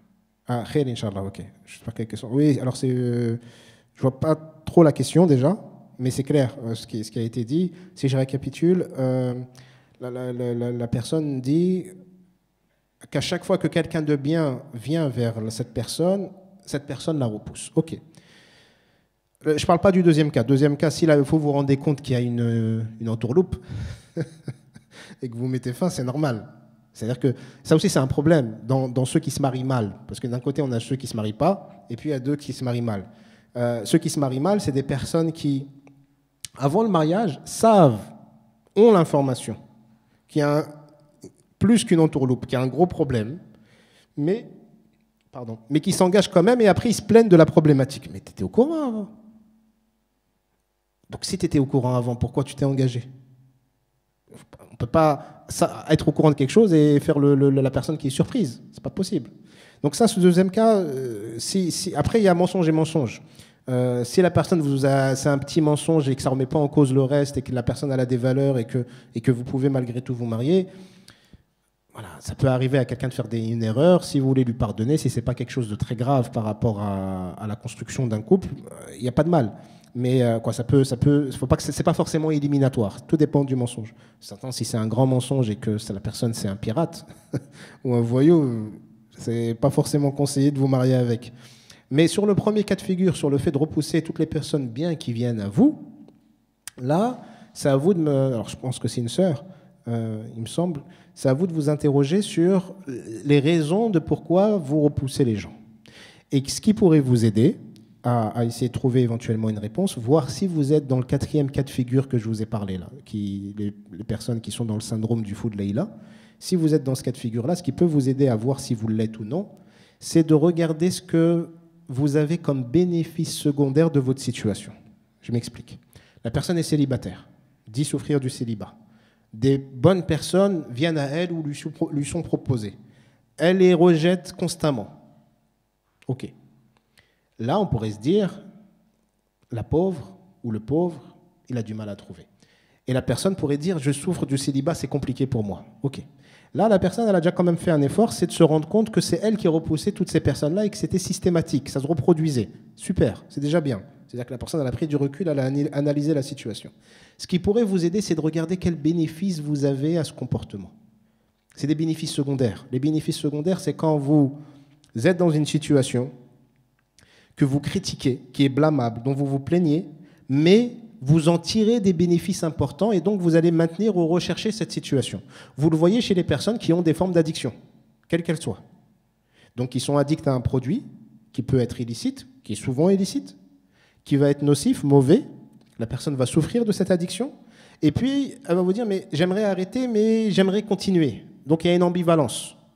Ce qui se passe, c'est que la personne elle a réellement envie d'arrêter la plupart du temps, elle est sincère. Mais les bénéfices qu'elle pourrait avoir en arrêtant sont importants, mais les bénéfices qu'elle a en continuant sont parfois plus importants. Donc, quels sont les bénéfices secondaires de cette situation, du fait de rejeter les personnes? Qu'est-ce que ça vous permet d'avoir?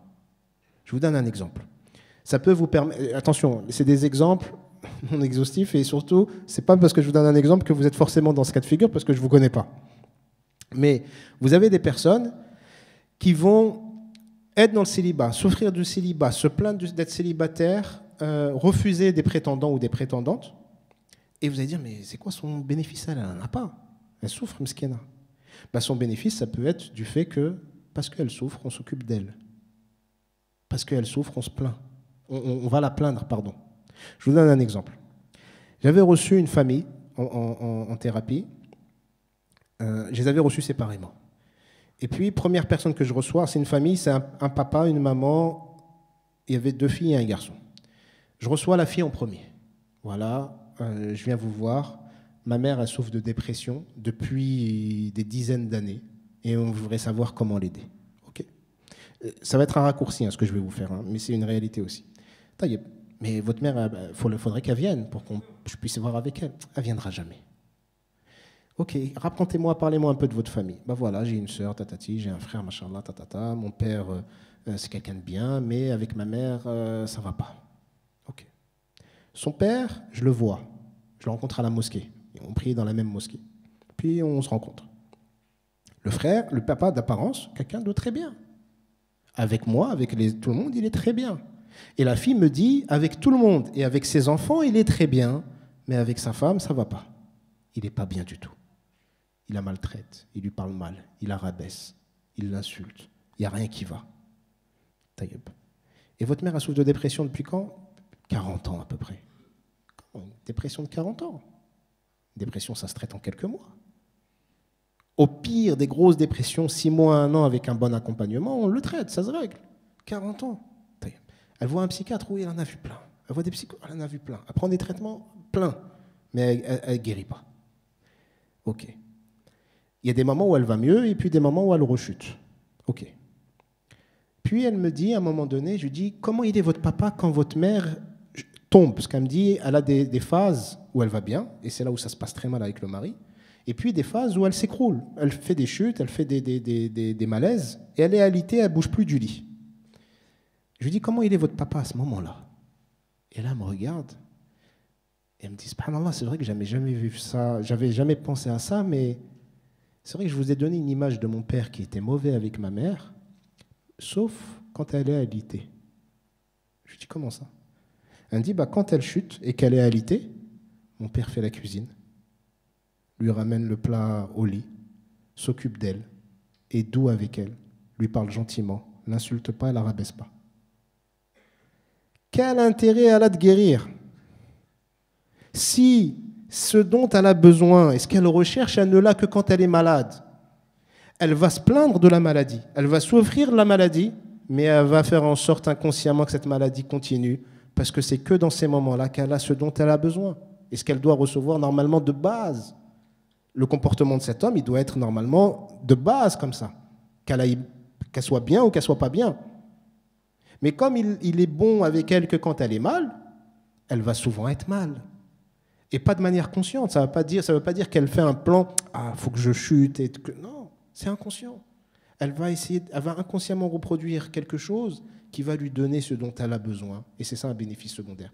Donc, pour répondre à la question de la sœur, de la même manière, essayez de voir quels sont vos bénéfices secondaires dans le fait de rejeter les bonnes personnes. Ça peut être aussi, à un moment, vous dites que vous n'avez pas confiance en vous et donc que vous pensez que tout le monde est mauvais. Là, c'est contradictoire, parce que vous dites que ce sont des bonnes personnes qui viennent vers vous, et en même temps, vous dites que vous pensez que tout le monde est mauvais. Donc, soit vous pensez que les bonnes personnes sont des mauvaises personnes et vous les rejetez parce que vous pensez qu'elles sont mauvaises, soit vous vous dites, non, il y a des bonnes personnes qui viennent me voir, mais j'ai peur de tomber sur une mauvaise personne, et peut-être que cette peur, elle vous paralyse et elle vous empêche de passer à l'action. Et l'histoire d'un manque de confiance en vous, ça peut... Alors, manque de confiance en soi et penser que tout le monde est mauvais, c'est pas forcément automatique. Par contre, manque de confiance en soi et penser que vous n'êtes pas à la hauteur, et que vous ne méritez pas quelqu'un de bien, que vous n'aurez pas quelqu'un de bien et que personne n'est bien, forcément, si vous avez cette fausse croyance, ça va être compliqué de vous engager. Parce que sinon, vous n'allez pas vous suicider, vous n'allez pas rentrer dans une relation où ça va être la guerre, où ça va être un problème. Donc il faut changer aussi cette croyance. Wallahu alam. Salam alaykum. Comment ne plus être célibataire quand on vient d'une famille traditionnelle et que mes parents refusent toute demande si elle n'est pas d'un membre de la famille? Plusieurs choses. Qu'Allah vous facilite déjà. Parce que c'est vrai que c'est des situations compliquées. Les du'as. Première chose. Vous allez me dire, oui, des du'as, on en fait. Non. Du'as. Vraiment. Et pas des du'as dans le sens j'ai déjà demandé. Vous voyez l'image qu'on a un peu parfois, la représentation qu'on a de Dieu dans notre relation, elle est problématique. On réagit comme si on demandait à un humain. Par exemple, si le frère qui est en face de moi, imaginons qu'il soit milliardaire. Ça se trouve, ça l'est, il l'est, mais imagine, on va pas dévoiler. Et je viens le voir, je lui dis, Akhil Karim, j'ai besoin de 20 000 euros. C'est centime pour lui. Qu'est-ce qu'il va me dire? Tiens, mon frère, ça ne change rien. Concrètement, ce n'est même pas visible dans le compte. Il ne fait même pas gaffe. Je reviens demain. Akhil Karim, il me faut encore 20 000 euros, s'il te plaît. Pas de problème, mon frère, je t'aime bien. Tiens. Le lendemain, je reviens. Et le surlendemain, je reviens. Et tous les jours, je reviens. Qu'est-ce qui va se passer? Au bout d'un moment, déjà, même si c'est un peu, le un peu cumulé devient beaucoup. Même si ce beaucoup, ça reste toujours un peu pour lui, il va me dire, t'abuses. Ah, c'est mon frère, tu forces. Par principe, je vais te dire non, parce que c'est quand que tu vas t'arrêter sinon. Je t'ai déjà trop donné. Humain à humain. Et parfois, ce comportement qu'on a d'humain à humain, on pense qu'on l'a avec Allah subhanahu wa ta'ala, qu'Allah il nous en préserve. Je lui ai trop demandé. C'est pas un humain. Il nous demande de lui demander sans cesse, et plus on le demande, plus il aime ça. Il n'y a pas de j'ai trop demandé, ou je vais l'embêter, ou j'ai abusé, ou il m'a trop donné, mais ce qu'il te donne, ça n'enlève rien à ce qu'il a. Ça ne réduit réellement et concrètement rien à ce qu'il a. Et plus je lui demande, plus je me rapproche de lui, et plus il m'aime. Et si je suis dans une situation où je suis mal en point, où c'est compliqué, et je suis un peu partagé entre le fait de respecter mes parents, et en même temps je vois peut-être une forme d'injustice, ou une chose que je ne comprends pas, ou que je n'accepte pas, et que je suis entre eux, est-ce que je leur refuse, ou est-ce que je leur désobéis, ou est-ce que je vais vers ce qu'ils veulent, et moi je vais être malheureux. Première chose, demander à Allah subhanahu wa ta'ala qui vous apaise vous d'abord. Ce n'est pas qu'Allah guide mes parents, non, qu'Allah me guide moi d'abord. Parce que peut-être que c'est moi qui ai mal compris mes parents. Puis qu'Allah guide mes parents aussi, parce que je les aime. Et qu'Allah nous apaise. Et qu'Allah nous permette d'aller vers ce que lui, il agrée. Et qu'il me facilite pour aller vers ce que je veux, si il l'agrée. Et là, deuxième chose, d'aller discuter avec les parents. Alors vous pouvez la faire un peu à la filou. Si vous êtes un peu taquin et que vous avez cette relation avec vos parents et que vous dites non, il faut que ça soit quelqu'un de la famille. C'est quoi la famille? La famille, on peut le voir dans son sens élargi. C'est mon frère, lui. Pour ça, on ne s'est jamais vu. Donc on peut considérer que la famille, c'est la famille de la religion, de l'islam. Et donc de toute la communauté, c'est la famille. Il va dire, ah, tu ne vas pas me la faire à l'envers. Non, non, non. Famille, même nom de famille. Ok, même nom de famille, c'est élargi. Même région, c'est élargi. Même pays, c'est élargi. Ça, c'est déjà pour leur faire prendre conscience de votre besoin et que ce que eux vous imposent, ça vous pose problème, mais vous le dites avec pudeur et respect. Troisième chose, et là, ça devient plus intéressant. Non pas que ce n'était pas intéressant avant, mais c'est quelque chose que les gens ne font pas en général. C'est de questionner vos parents sur le pourquoi. Et pas comme des insolents ou des ingrats qui vous présentaient devant vos parents de manière hautaine et rabaissante. Non, avec beaucoup de respect. Voilà papa, voilà maman, tu veux que quelqu'un de la famille. Oui, oui, oui, benti. Taïeb, ok. Est-ce que tu peux m'expliquer pourquoi, s'il te plaît? S'il te plaît, juste explique-moi, j'ai besoin de comprendre. Moi, j'ai envie de vous obéir, j'ai envie que vous soyez bien, mais j'ai aussi envie d'aller bien, et surtout, j'ai envie qu'Allah soit satisfait de moi. Et pour vous suivre, là, j'ai besoin de comprendre. Autant il y a des choses que je comprends facilement et je fonce. Autant il y a des choses que je ne comprends pas et ce n'est pas grave, ça n'a pas d'impact. Mais là, j'ai besoin de comprendre. Parce que c'est comme ça. S'il te plaît, papa, j'ai vraiment besoin de discuter avec toi. Explique-moi pourquoi. Et là, il va commencer à lâcher des choses. Il va peut-être le dire maladroitement, à vous de décoder. Et l'intérêt, là je vous donne un peu l'astuce, c'est d'aller rechercher la peur de votre père ou de votre mère. Parce que quand votre père ou votre mère vous dit « je ne veux que ça » et qu'ils réduisent le cercle des possibilités, souvent, si ce n'est très souvent, c'est parce qu'ils ont des craintes, ils ont des peurs. Il faut que vous puissiez vous les entendre et même eux-mêmes les aider à les entendre parce que peut-être qu'eux-mêmes n'en ont pas conscience. Peut-être qu'il vous dira, écoute Abenti ou écoute Ouldi, parce que si c'est que la famille, comme je vous disais tout à l'heure, s'il y a un problème, on gère. Ou mieux, si c'est que la famille, nous on est sûr qu'il n'y aura pas de problème. Ce qui est faux, mais on est sûr qu'il n'y aura pas de problème. Des gens de la même famille qui se sont entretués, on les a vus. Et des gens qui ne se connaissaient pas, avec qui ça s'est bien passé, on les a vus. Donc ça c'est faux, cette croyance. Mais peut-être qu'il a cette croyance, à cause de la peur qu'il a. Donc en fait, il faut aller chercher les raisons, les peurs qu'ils peuvent avoir. Et votre rôle, ça va être de les rassurer, de les apaiser et de leur proposer, par rapport à ce que vous voulez, des solutions qui viennent répondre à leurs peurs. Et quand vous réussirez à faire ça, si vous y arrivez, ça ne veut pas dire que ça fonctionnera tout le temps, mais il y a des chances que le parent change d'avis ou voit les choses potentiellement autrement. Et puis après, il y a aussi le discours. Alors les imams, ils font ce travail, mais ce n'est pas totalement entendu, et des fois les parents font un peu la sourde oreille, mais le discours religieux, le discours où justement on invite aux parents de faciliter le mariage, vraiment, vraiment, vraiment, vraiment. Autant les parents, souvent ils ont des positions qui sont au fond raisonnables, parfois maladroitement dites, mais souvent ils ont raison. Très souvent ils ont raison, même quand nous on ne veut pas l'accepter, on ne veut pas l'entendre. Mais ça ne veut pas dire qu'ils ont raison tout le temps. Ça ne veut pas dire que quand ils ont tort, ça nous donne le droit de mal nous comporter avec eux. Mais le message, c'est vraiment de faciliter le mariage.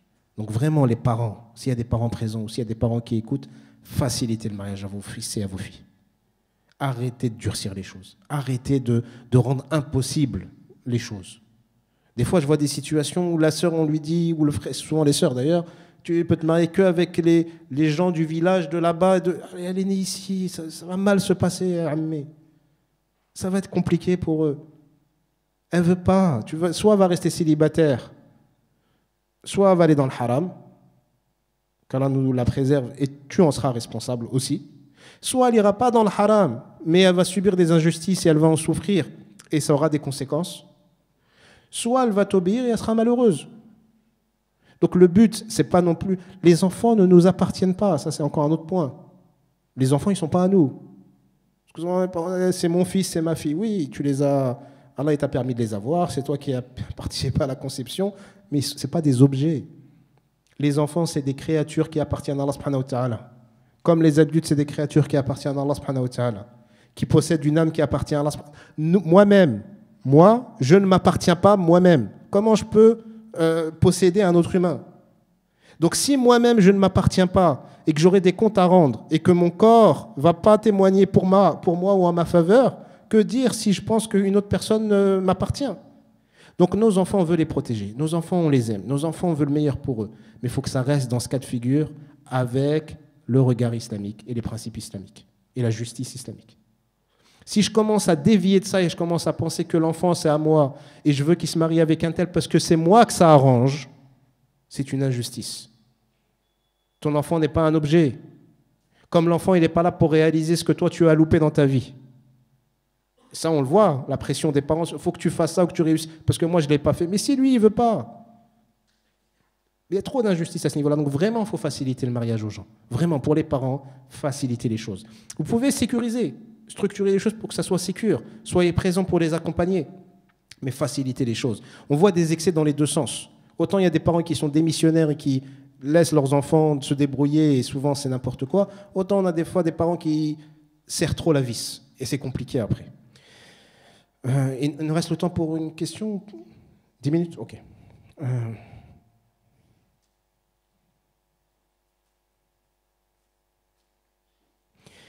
Quelles questions ne pouvons-nous pas poser à notre futur conjoint?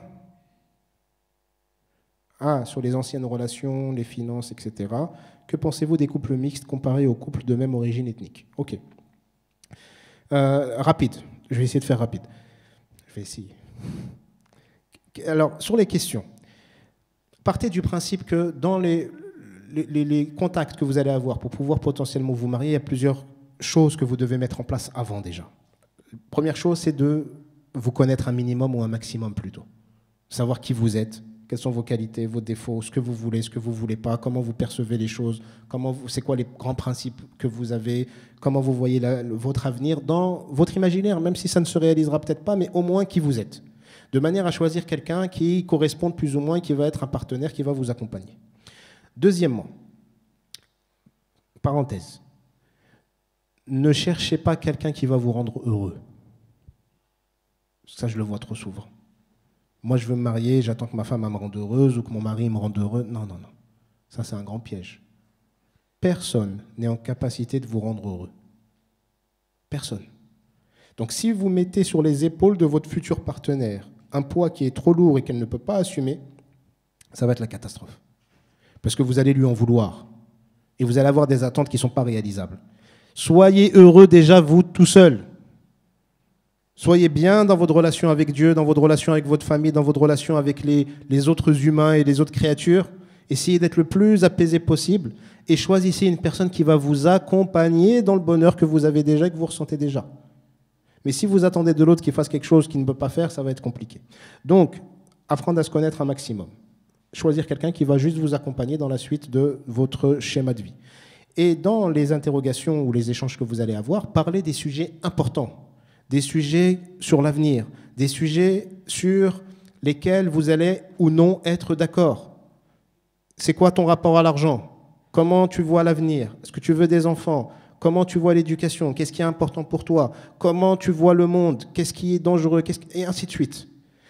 Je vous la fais très courte, mais globalement, vous allez choisir des sujets importants que vous allez rencontrer et vous allez avoir besoin d'être le plus en phase possible sur ces sujets-là. Ça ne veut pas dire que vous allez être d'accord sur tout, mais vous allez essayer. Et quand vous n'êtes pas d'accord, vous voyez est-ce que c'est très important pour vous, est-ce que c'est acceptable de ne pas être d'accord, est-ce que tel défaut il est supportable et c'est pas très grave si elle a tel défaut, et puis vous allez aller de l'avant, parce qu'il n'y aura pas de perfection, il n'y aura pas d'idéal. L'idéal que vous avez dans votre tête, il n'existera pas dans la réalité. Je veux une femme qui soit comme ça, comme ça, comme ça, comme ça, et qui n'est pas ça, ça, ça n'existe pas. Donc si vous avez ça dans votre tête et que vous rencontrez une sœur excellente, mais il lui manque un truc, et elle a un truc qui ne va pas et que vous allez la rejeter, vous faites une erreur. Et sur les questions sur lesquelles il ne faut pas revenir, ou sur lesquelles je ne vous conseille pas de revenir, alors ce n'est pas les finances, vous pouvez en parler sans rentrer trop dans... Ça peut être dans votre rapport à l'argent ou comment vous voyez les choses, pas forcément de qu'est-ce qu'il y a dans ton compte et comment tu le dépenses. Par contre, par rapport au passé, par rapport aux relations passées, par rapport aux éventuelles erreurs, maladresses, péchés que la personne elle a pu faire, moi, ce que je vous dirais, c'est que ça ne vous regarde pas. Ce n'est pas votre affaire. Ce n'est pas votre affaire. Ça ne vous regarde en rien. La personne en face ne vous doit rien. Et vous n'êtes personne pour la juger ou la condamner. Un, parce que ça se trouve, vous faites pareil, mais vous allez juste juger l'autre.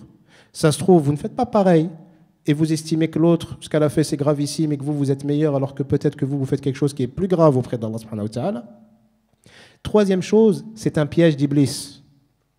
Pourquoi ? Parce que, imaginons que certains vont me dire, oui, mais pour moi, c'est important de savoir parce que je veux que quelqu'un se soit préservé, parce que je me suis préservé. Taïeb, c'est bien. Mais tu n'es pas obligé de lui dire, ou de quoi, tu peux lui dire, mais sans lui demander. Comment ? Au lieu de lui dire, écoute ma sœur, est-ce qu'il s'est passé des choses ou non, ce qui est irrespectueux et indiscret, vous pouvez dire, écoute ma sœur, moi je me suis préservé. Pour moi, c'est très important d'être avec quelqu'un qui s'est préservé. C'est primordial. Et on passe au sujet suivant. À la sœur de, si elle ne répond pas à ce critère, elle ne donne pas suite. Pour des raisons, on ne sait pas pourquoi. Mais on n'a toujours pas dévoilé son péché. Et si elle répond aux critères, elle donne suite, alhamdoulilah, elle rassure le futur époux et qu'Allah leur facilite. C'est très important pour moi, c'est éliminatoire. Mais je ne te demanderai pas. Si tu ne réponds pas, je ne le saurai pas et je ne saurai pas pourquoi ça, on n'aura pas continué, parce qu'il y a d'autres choses sur lesquelles on peut ne pas être d'accord. Et donc on va parler de plein d'autres sujets. Là, on a préservé l'honneur de la personne. Donc il faut éviter de rentrer dans le passé. Et pourquoi c'est un piège d'Iblis ? Parce que si la personne vous dit « j'ai fait » et que vous l'éliminez alors que ça se trouve, la personne elle est pieuse maintenant, déjà vous êtes perdant, parce que vous auriez pu être avec quelqu'un d'extraordinaire et vous êtes privé de ça. Maintenant, imaginons que la personne, elle vous dise « j'ai fait ». Et vous dites « moi je suis ouvert, je suis moderne, j'accepte, mais alish, c'est son passé, mais il fallait que je sache ». Et le petit truc vicieux, il fallait que je sache, mais j'accepte. Taïeb, qu'est-ce qui va se passer ? Tu vas accepter. Puis tu vas te marier. Puis ça va bien se passer. Et puis Iblis, il va revenir à la charge en te disant « mais là, ta femme, là », il va commencer à vous remémorer tout ce qu'elle vous a dit. Et vous allez commencer à la regarder de travers. Et vous allez commencer à la voir d'une autre image. Et vous allez commencer à être injuste avec elle, soit mal vous comporter avec elle, soit la rejeter. Alors qu'au début, vous aviez accepté, vous avez juste été un peu curieux. Mais ça va vous revenir à la figure. Ça ne vous servira à rien d'avoir les détails ou de savoir. Dites ce que vous voulez, quelles sont vos conditions, et qu'Allah vous préserve, Inch'Allah ta'ala. Qu'Allah facilite à tout le monde. On s'arrête là, c'est ça ? On a encore 3 minutes, ok. Inch'Allah. On va essayer de trouver une petite question.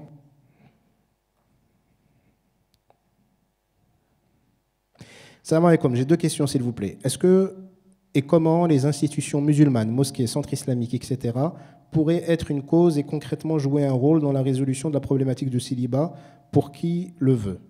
Deuxième question, comment rencontrer et apprendre à connaître un minimum une personne avant le mariage en restant dans le cadre religieux ? Merci. Les 2 sont liés. Donc, est-ce que les mosquées, les centres islamiques, etc., peuvent répondre à cette problématique et mettre en place des choses ? Un grand oui.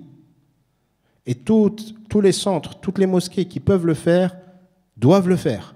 Mais attends, encore une fois, ce n'est pas la mosquée qui doit faire et nous, en tant que fidèles, on est 3000 et on regarde. Et eux, ils sont 4 msakines et ils n'ont plus de vie. Et leurs femmes, elles ne les voient plus et ils sont là à se sacrifier pour tout le monde. C'est illogique. Donc, est-ce que la mosquée doit mettre des choses en place ? Oui, pourquoi ? Parce que ça sécurise, ça préserve. Il y a le côté religieux qui va structurer la chose. Il y a l'imam qui va dire ça c'est correct, ça c'est pas correct. Il y a les rencontres, justement pour la deuxième question, qui peuvent se dérouler, avoir lieu dans un environnement sain, religieux, respectueux. Et tous les parents sont rassurés, les parents sont présents, les musulmans sont présents. On connaît les gens, on les voit. D'où l'importance qu'autour de la mosquée, dans la mosquée, il y ait d'autres activités. Que ce ne soit pas juste un lieu de prière, ce qui est excellent. Mais il ne faut pas que ça soit juste ça. Il faut que ça puisse attirer et réunir les gens et répondre éventuellement au maximum de leurs problématiques. Maintenant, comment ça doit se faire ? Avec des formations, de la préparation, de l'accompagnement et diverses activités qui permettront à un pôle mariage, par exemple, de voir le jour et de répondre aux problématiques des gens. Mais encore une fois, ce n'est pas les 4 frères qui vont s'occuper de tout. C'est qui qui a l'énergie, les capacités de faire quelque chose, qu'il le fasse. D'où l'organisation. Moi, je suis chaud. Lui, il est chaud. Lui, il est chaud. La sœur, elle a telle compétence. L'autre sœur, elle a telle compétence. Lui, il peut gérer ça. Lui, hop, on monte un groupe. On dit à la mosquée, nous, on peut prendre ça en charge. Il faut nous chaperonner. L'imam, il va nous accompagner. Les frères vont nous accompagner. On va mettre les choses en place. On voit ce qui s'est déjà fait qui fonctionne. On évite ce qui ne fonctionne pas. Et puis, on apprend de nos expériences. Il y a des choses qui vont bien se passer, des choses, on va dire ça, on peut l'améliorer. Et puis, on travaille. Et puis, on aide les gens à se marier, on les prépare, on les aide à se marier. Et ceux qui sont célibataires vont se marier. Certains vont passer à autre chose et vont être utiles dans d'autres domaines. D'autres vont rester dans ce domaine-là, même si leur besoin il a été assouvi. C'est pas grave. Parce qu'ils ont une compétence qu'ils vont permettre à d'autres d'en bénéficier, Inch'Allah ta'ala. Barakallahu fikum. Qu'Allah vous préserve tous. Désolé si on n'a pas pu répondre à toutes les questions. Qu'Allah facilite à toutes les personnes célibataires dans leurs besoins, leurs envies, leurs recherches de mariage, et toutes les personnes qui sont déjà mariées, qui les apaisent et qui leur permettent d'être épanouies et apaisées dans leurs relations et qui nous aident dans ce travail qu'on essaye de faire d'éducation et d'accompagnement. S'il y a eu des erreurs de ma part, je tiens à m'en excuser et je vous demande de me pardonner pour ça. Si toutes les questions et la frustration qu'il y a pu y avoir sur les non-réponses, pareil, je vous demanderai d'être indulgent. Barakallahu fikum encore au Centre Hikma et aux organisateurs. Et barakallahu fikum à vous tous pour votre patience, votre présence et qu'Allah nous aime encore et encore plus, Inch'Allah ta'ala.